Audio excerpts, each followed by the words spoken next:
as Kolbs Experiential Learning Theory. This is Kolb's Experiential Learning Theory, which he gave his full name. Let me write down. It's David Kolb, and he gave it in 1984. And this theory, this cycle is very interesting, very useful, and you can when I teach this, you can think about yourself also, how you learn and what are your ways of doing it. So what does David Kolb in 1984, when he came up with this experiential learning theory, he defined learning as the process whereby knowledge is created through the transformation of experience. So what is knowledge in you? Knowledge in you is all your experiences, your thoughts, your feelings, isn't it? You read a definition, you think about it, you may feel about it. If you are more connected emotionally, you may have feelings about it, and then it can help you to generate new ideas, connect to new issues, and you may experience even by doing it or practicing it at your workplace, and this explains learning. If you remember my managerial skills class, you know, that video making assignment which I gave to you. Actually, what happened at the end of the day? End of the day, when you made that videos, who all have made it? Actually, I was teaching in one section only. So all those who have made those videos, you must have realized, you thought about, suppose you made a video on leadership. You thought about leadership. You thought about what role who should play, what incident should be narrated, and then you shot that complete film, and then you presented it. So what happened in the whole process? You actually went through lot of stages of observing. Before making a video, you must have seen lot of videos. You must have thought of what kind of leaders are, superiors, how they believe, isn't it? All this flashbacks, thoughts, experiences must have come to your mind, and once that strikes your mind, you then generate ideas. Then you recall what were you taught in the class, what leaders are, isn't it? You connected it with, then you design, then you get an idea, then you portray. All this makes up the knowledge. It's not just reading some definition and reproducing it. Therefore, very well said by Kolb that it's a transformation of your experiences, and that's knowledge. And that is the reason why you are told to make assignments by meeting people, going out, doing field studies, doing summer internship projects, doing, you know, research work, because the more you do it, you know, there is no stopping. It's a continuous process. You keep on building your knowledge area with your experiences, right? I hope you are able to, you're with me and you are able to understand what I'm trying to explain. So when this guy, David Kolb, actually gave this learning theory, he built this theory on two axes, remember, two axis. One was called, this is called perception continuum. This is called perception continuum. We have discussed what is a continuum in our previous classes. And another continuum that is called process continuum. Okay. Processing continuum. Now try to understand what is perception continuum. You remember perception to select, select, organize, and interpret. You must have studied in the OB, isn't it? Process of selection, interpretation, and then organization, and then interpretation. These are the three steps involved in process, your perception process, SON, I. So what happens when we are doing perception? We actually feel and we think. We feel. Now, please try to see the difference between feeling and thinking. Both are two different ends of the continuum. It is not necessary we are always at the end of the continuum. We may be somewhere here. Somebody who feels more may be here more. Somebody who thinks more may be here more. Right? Nobody is absolutely zero in feeling or thinking, and nobody is absolutely 100 in any one of them. Right?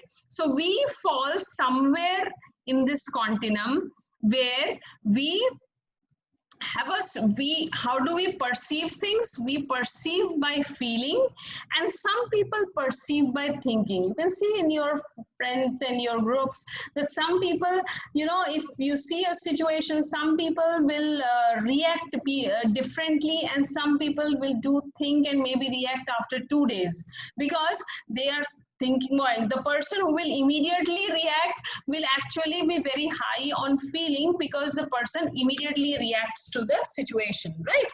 So this is your perception continuum. And when we talk about your processing continuum, there are two things into it. One is watch and another is doing. Watching and, I should write ing, the gerund form. Watching and doing. These are the extremes. Processing, how we process things. We process things, first we see them and then we try to do them, isn't it? Doing and watching, observing and doing. Watching, you can say observing also. So observing and doing, these are the extremes ends of how things get processed in ourselves.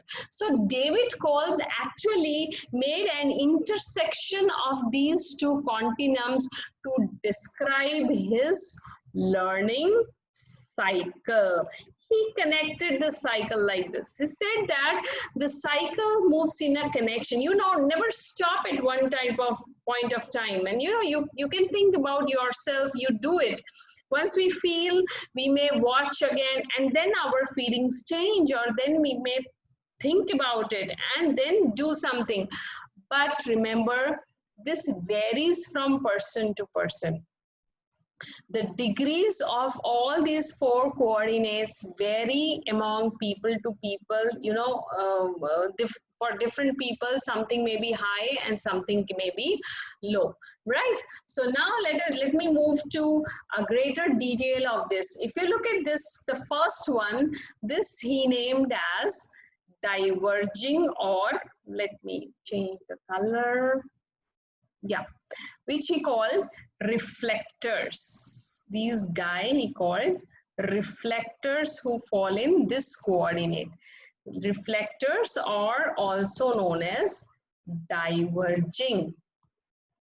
Now what these diverging people do, they basically feel and they basically watch. They see something and they feel strongly and then they generate ideas. Are you able to understand? Try to see what kind of person you are. It's a beautiful exercise. Try to see what kind of person you are. Do you see things, immediately feel and develop your own ideas? Then you are a guy who falls into this coordinate, that is reflector. So if a person is learning style is of a reflector, then if I want to train such kind of a person, what will I have to do? I will have to create situations or develop such methodology of training so that these guys watch, feel and think about it, generate ideas, and the learning will be done. Are you getting it?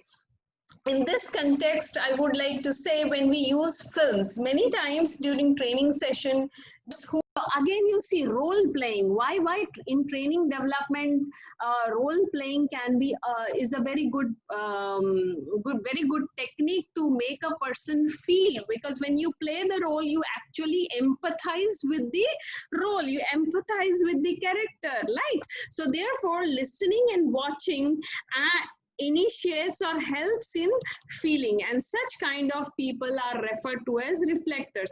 Remember, different people learn differently, and these are the learning styles. So one of the learning style is reflectors. This is also known as diverging,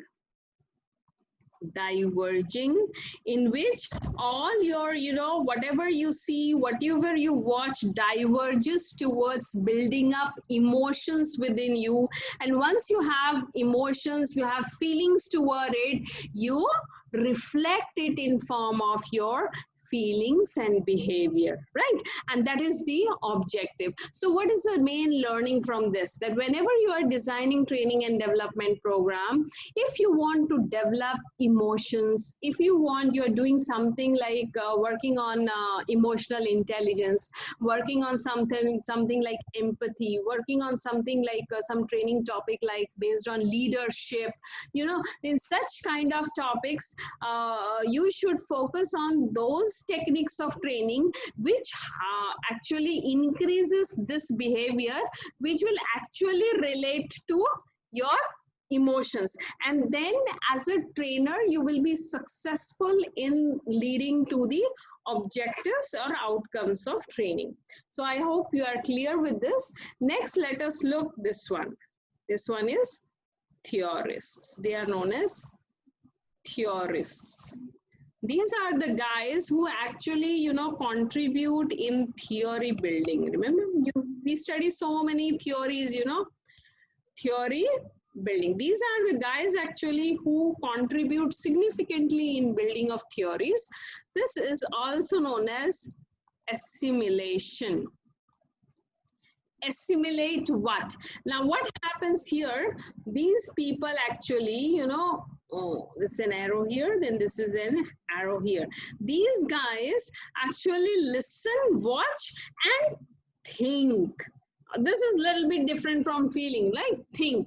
Thinks means they derive quantitative and qualitative information out of whatever they are looking at, and then they try to think about it. When you are thinking about anything with data, what do? You try to build up connections, isn't it? When you are given a mathematical problem, or whenever you are, you know, given a case study, what you try to do? You actually try to look at the data provided, the main information points, and then you try to connect and think about it, right? So therefore, these theorists actually observe whatever is happening in their surrounding, and then they try to reflect on whatever is happening in their surrounding, and they reflect based on the theory building, which is based on the thinking process. So the beauty of this process is we are purely working by the information. There is no feeling involved, isn't it? So therefore these guys actually normally contribute immensely in theory building, and this process is also referred to as inductive reasoning. REASONING, inductive reasoning. So they basically theory building, they contribute in theoretical models also. Now let us move to the third one, and that is referred to as pragmatists. Finally, I will show you a complete diagram, but if we move by this process, it will bring more clarity to, you know, our thought process. So here, this pragmatist is also known as converging. Now here, what they do, As the coordinates say, they think and they do, isn't it? They think and do. So these are those guys in whom the learning can be made, strong or engage. You can engage these kind of guys in learning by making them think and do. Unless these guys do it by themselves, they are never, clear about it. And there are a lot of such things which we do. If you remember your science classes, in practicals, we do all the experiments. Why? The reading would have been enough. But no, what happens during the doing process, there are a lot of other things involved, which, once only when you carry out the small tactical things, you actually experience it. And this leads to better learning. And that is the reason why, more and more of experiential learning, what do you call? Is the word used? Experiential learning. The activity actually helps you to understand the nitty-gritties of actually performing the particular task, isn't it? Apart from just reading or thinking about it. So this generates, and this is the reason which helps to build something called personality. When we say building personality, just by reading books you cannot build your personality.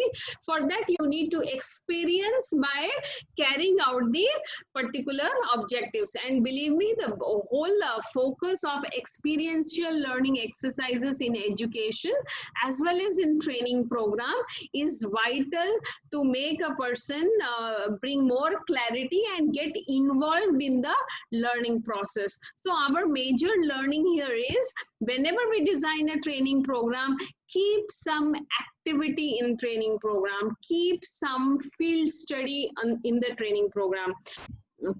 And finally, we move to the last one, which refers to as activists.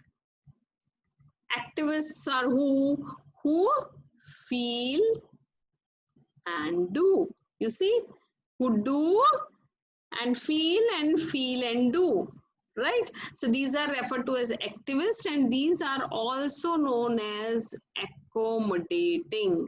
These guys, what's the beauty of these guys? Their learning process is more, something I just left out here. We need to understand, like here it was, more of inductive reasoning. This is referred to as deductive reasoning.